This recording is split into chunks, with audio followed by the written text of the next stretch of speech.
Hey guys, welcome to another movie review. Today I'm going to be talking about the highly anticipated Christopher Nolan film that I've been looking forward to for a long time. It's called Dunkirk. As you know, Christopher Nolan is one of my all-time favorite film directors for those who know me really well. He's definitely up there with Spike Jonze and Steven Spielberg and Robert Zemeckis and some other directors that I absolutely love. But Christopher Nolan is definitely in my top three somewhere. I just absolutely love this guy. He did the Dark Knight trilogy, Interstellar, Inception, The Prestige, Insomnia. He has just so many great classics under his belt. And Dunkirk, I will definitely join those movies as I really, really like this movie a lot. But in this film, Dunkirk, you guys, this is one of the first Christopher Nolan film that's based off of a historical event that really did happen. So it's one of his kind of a based on a true story kind of films that he's ever worked on. And it's about the Dunkirk beach over in France somewhere, and a group of Allied soldiers are coming together. They're on this beach. They're kind of waiting for these bombs to go off, and they're trying to evacuate the island. They're trying to get people safe. There's still people on boats. There's people on bridges and all this other stuff. So throughout the course of this film, teams come together, boats come together, teams come together, and as the Dunkirk evacuation is happening, people are trying to figure out what sides they're on. Are people German spies? Who should we trust? Who are people in the mix that might be spies and all that kind of stuff? So throughout the course of this film, you get this entire war experience of good versus evil, the early stages of World War II, and kind of how people got evacuated, what people had to do to make sacrifices and make sure some people lived. And there was hundreds and hundreds of men involved with all this, and they had to make sure that everybody was stayed alive for this.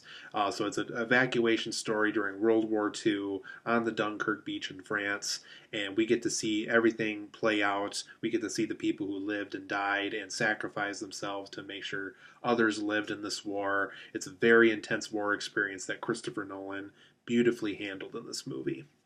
So overall, guys, Dunkirk, for my positives and negatives of this film, I liked how this was very much kind of a first-person war experience in a way, and I say that because Christopher Nolan really lets you be in the war, and he does this in the very first frame in his movie. The second the Warner Brothers logo happens, the second his Syncopy logo happens, we are in this war. We are in this evacuation. We are in this situation with these characters, and like these characters, we're holding our breath. We're hoping we can survive this. We're hoping that the good guys can win, that people can go home safely. And unfortunately, and fortunately as well, some of that happens, some of this doesn't happen. Some people who really wish, I'm sure, that they could have made it through this war do not make it through. And some people who are lucky enough and strategic enough do survive this war, and this film plays out in this way of who was lucky, who was not. And it's very much a first-person war experience where you feel like you're teaming up with the good guys. You're following some of these people around. You're just hoping and grasping that you can survive this really horrible evacuation scenario.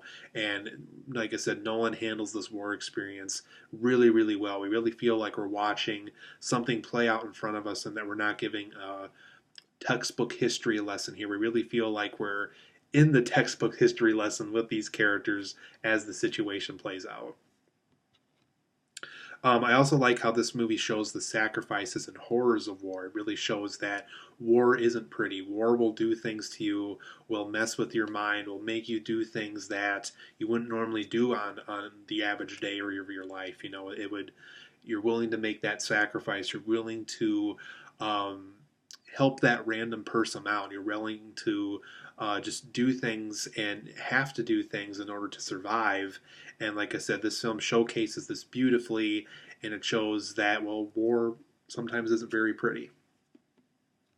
Hans Zimmer's musical score in this film, absolutely masterful. I love Hans Zimmer. He's one of my favorite music composers in film. This guy really knows how to handle his scores really, really well, and I absolutely loved what he did with the Dark Knight trilogy score. I think he made a score here that's even better than the Dark Knight, just because this film's score really is a character in the movie. It really adds to the experience. It adds to the intensity of these situations that these characters interact with and what they face during this war. It really is a character in the script. It really is a ticking time bomb that knows that a lot of these characters are not going to survive this. A lot of these characters who do survive it are very, very lucky. Some of these people are not going to be very lucky. It really does show that the score of this movie really intensifies and showcases the horrors of war and just how scary this evacuation got when it was going on. This film also has breathtaking cinematography.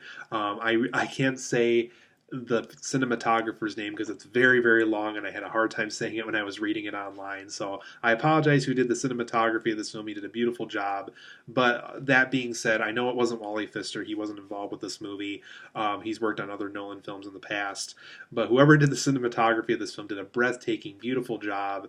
Absolutely loved every shot in this movie. It really shows when they're on the beach. It shows just how long and big the beach is. When they're on the water, it shows just how far away land is and just how far away that smoke from that explosion from earlier was and all that kind of stuff. So I really love the cinematography in this film. They show everything you need to see in frame. Whenever you're in the water with the characters, you really feel like you're gasping for air like they are. So the cinematography in this film, absolutely breathtaking.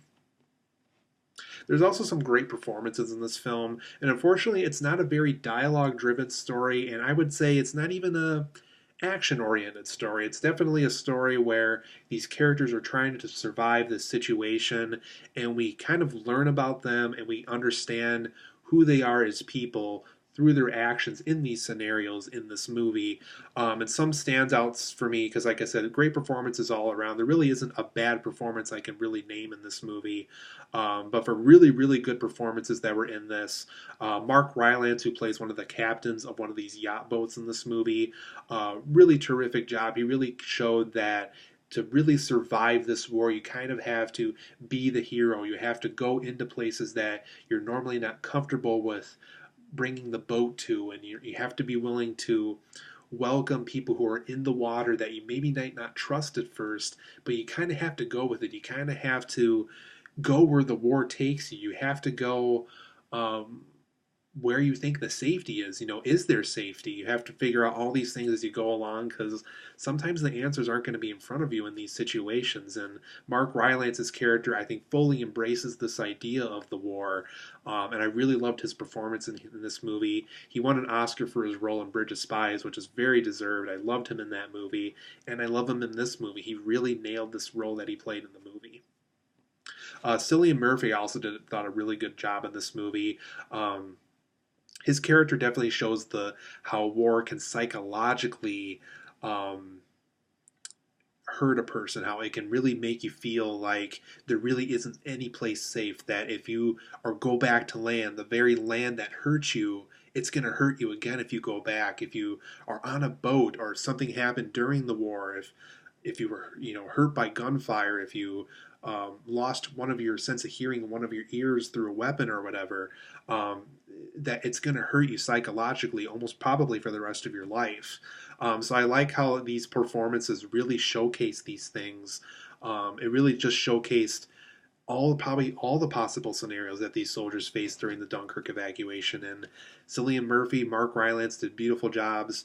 Everybody else who in this film, celebrity-wise, really good jobs too. Harry Styles from One Direction was in this movie. Great acting debut from him.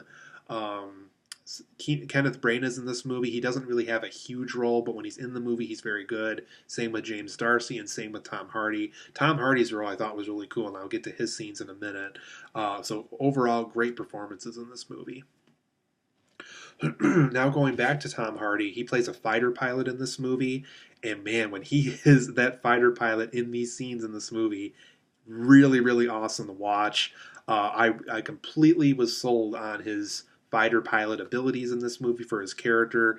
Really, probably some of the best aerial flight shots I've ever seen in a film. They really are breathtaking. It really does. You really feel like you're in this plane firing at enemies with this character. It really is unbelievable how they were able to film this.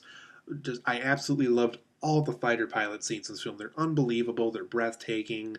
Tom Hardy played this role really well. Like I said, not a very dialogue-driven movie, but the way that he had to handle this role, that the way the script wanted him to handle the role as well, just absolutely great. Love the fighter pilot scenes in this movie. And I like how, normally I'm pretty big on character development. That's a pretty big thing for me. Um, but I like how I was able to understand the characters through the situations they were in. I thought that was a very unique way to handle the character development in this movie because there's really not going to be that slow moment where characters introduce themselves, tell you what they do, why they joined the military. There's really not going to be a lot of moments like that in a movie like Dunkirk. But I like how we understand the characters through these intense situations they're in. If anything, that is the character development in this movie, is understanding the characters through these intense situations that they fall in throughout the movie. And I was very lucky enough to see this film in 70 millimeter, and I like how that added kind of a film grain to this movie. So because this is a World War II film, in a way, it makes you kind of feel like you're watching something that someone possibly recorded back then, maybe a little bit. I know I might be exaggerating that a little bit, but like I said, I like how the 70 millimeter kind of was a character in this film as well, in the sense that it was an old film grain applied to the movie. Really added an extra layer. Probably the first, yeah, I think this is the first film I have seen in a 70 millimeter format, believe it or not. And it really is a character like the musical score is to this movie. It adds a sense of character in this movie that really works. For my negatives of Dunkirk, some of the characters have heavy accents in this movie, and as a result, it's kind of hard to understand their dialogue when they are talking. It's so quick and so heavy in the way that they speak. Um, I really had a hard time kind of understanding some of these characters in this movie, and because the dialogue was very much not a main focus, it kind of threw you off guard when some characters were talking, and I don't know. I thought some of the accents felt a little too heavy for me in this movie. There's also some confusing scene structure choices in this movie. There's scenes that are meant to take place before other scenes, and scenes that are meant to take place near the end of the war, near the end of the story. And it's just kind of a little confusing at times. Like, am I supposed to see, was this happening before this? Was this happening after this? Was this happening during this? There's just a lot of scenes. There's just like, okay, who, what, where, when, why, and how does that fit together with what we have experienced and what we're going to experience? I also don't think this film has this great replay value with some of the other Christopher Nolan films that have been made so far. Don't get me wrong, I'm probably going to watch Dunkirk multiple more times when I own this on Blu-ray and DVD. But for me personally, this is definitely not a film where, when I think of great Christopher Nolan films I want to rewatch over and over and over and over and over again, I'll probably do that with this movie, but after a while I probably won't rewatch this film as much as, say, The Dark Knight or Inception. That's probably just me, though. But overall, I'm going to give Dunkirk a 9 out of 10. It did not disappoint me. It's a great World War II movie, one of the better World War II movies, probably since Saving Private Ryan. Like I said, though, some of the character accents got a little heavy and hard to understand. Some of the scene structure choices were a little confusing to me, and I think the replay value could have been a little bit better somehow. I don't know the exact answer to that one, but overall, 9 out of 10 for me. I highly recommend Dunkirk. It did not disappoint me. Christopher Nolan, I love you, man, and I love the films that you make.